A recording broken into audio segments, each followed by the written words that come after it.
Welcome to RJ study classes.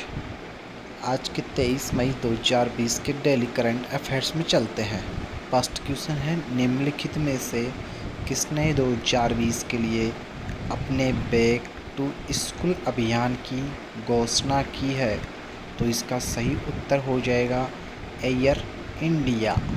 अगला प्रश्न है हमारे पास, केंद्र ने कोणार्क सूर्य मंदिर के 100% सौरकरण के लिए एक योजना शुरू की। तो वो कहाँ स्थित है? कोणार्क मंदिर ओडिशा में।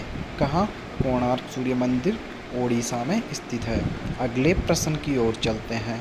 तो तीसरा प्रश्न है, निम्नलिखित में से किस राज्य सरकार ने उद्यमिता के लिए युवाओं को प्रोत्साहित करने के लिए स्टार्टअप फंड शुरू किया है?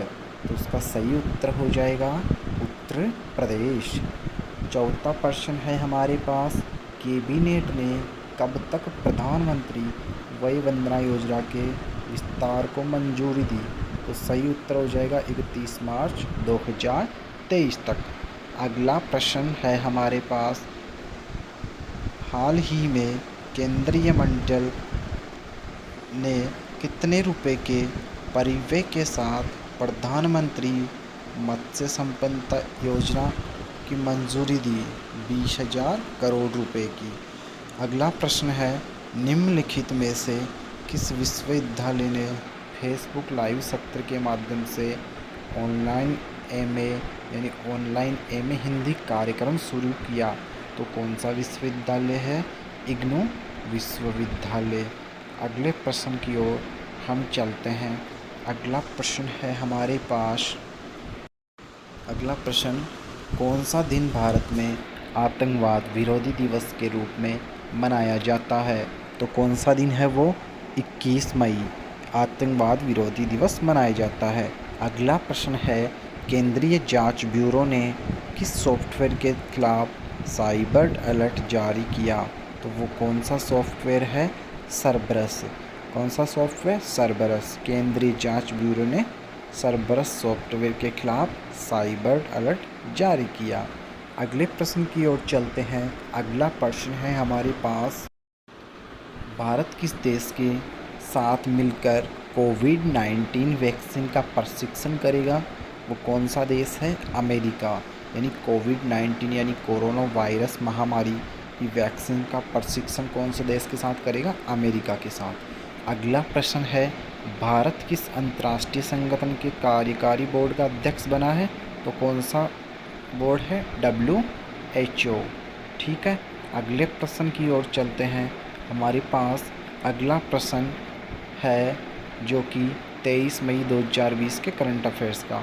हाल ही में भारतीय रिजर्व बैंक ने एग्जिम बैंक को कितनी क्रेडिट लाइन प्रदान की है? तो कितनी क्रेडिट लाइन प्रदान की है? 15,000 करोड़ रुपए। आपके पास 4 ऑप्शन आएंगे, तो उसमें से सही उत्तर कौन सा होगा? 15,000 करोड़ रुपए। अगले प्रश्न की ओर चलते हैं। आज का अगला प्रश्न 23 मई 2020 के करंट अफेयर्स का दूसरा प्रश्न। चलते हैं अपन दूसरे प्रश्न की ओर।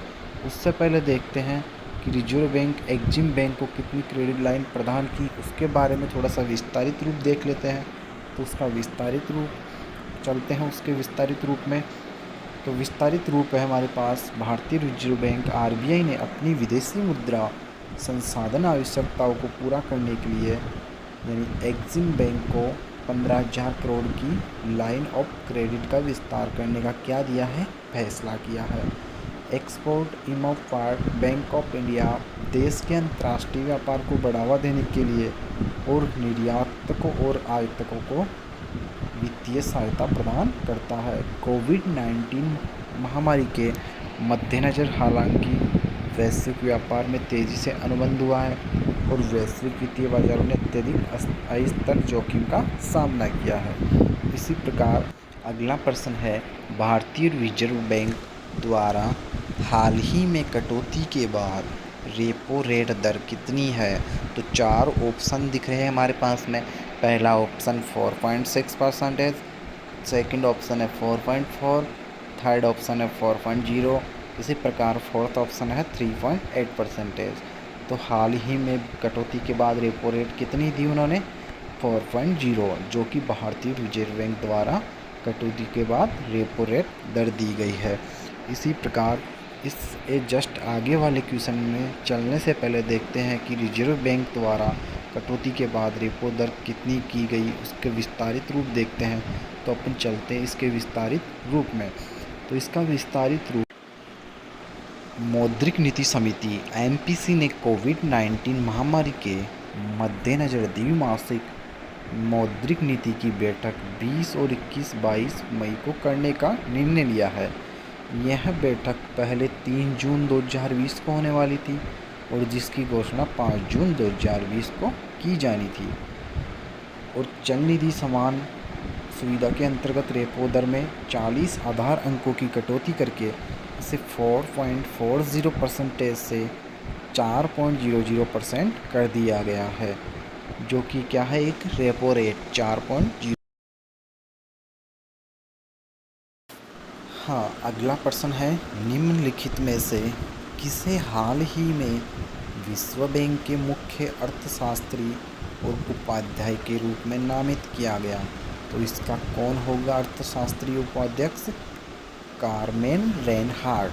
अगले प्रश्न से चलने से पहले अपन देखते हैं कि कारमेन रेनहार्ट क्या है, कौन है। तो वर्ल्ड बैंक ग्रुप में कारमेन रेनहार्ट को अपना नया उपाध्यक्ष और मुख्य अर्थशास्त्री नियुक्त किया गया है। उनकी नियुक्ति 15 जून 2020 से प्रभावी होगी। वह IFM वरिष्ठ नीति सलाहकार, उपनिदेशक, इन्वेस्टमेंट बैंक बियर स्टर्न्स में उपाध्यक्ष और मुख्य अर्थशास्त्री का कामकाज संभाल चुकी है, जो कि एडम स्मिथ पुरस्कार से भी सम्मानित की है। अर्थशास्त्र में किंग जुआन कार्लोस पुरस्कार से